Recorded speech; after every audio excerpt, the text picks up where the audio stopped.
நல்லடியார்கள், இறை விசுவாசிகள், அவுலியாக்கள், இமாம்கள் ஏழ்மையை விரும்பினார்கள், ஆனால் வறுமையை விரும்பவில்லை. ஃபக்ர் என்பது அது வறுமை. அடிப்படை தேவைகளை கூட நிறைவேற்ற முடியாத அளவுக்கு கஷ்டப்படக்கூடிய நிலைமையை யாரும் கேட்கவில்லை, ஆனால் ஏழ்மையை கேட்டார்கள். ஜுஹுதை, துன்யாவில் பற்றற்ற தன்மையை விரும்பினார்கள்.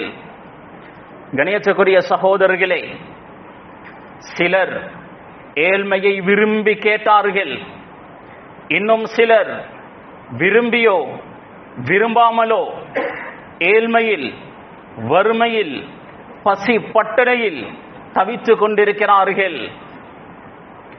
கணியத்துக்குரிய சகோதரர்களே, ஏழ்மையை விரும்பி கேட்டவர்கள்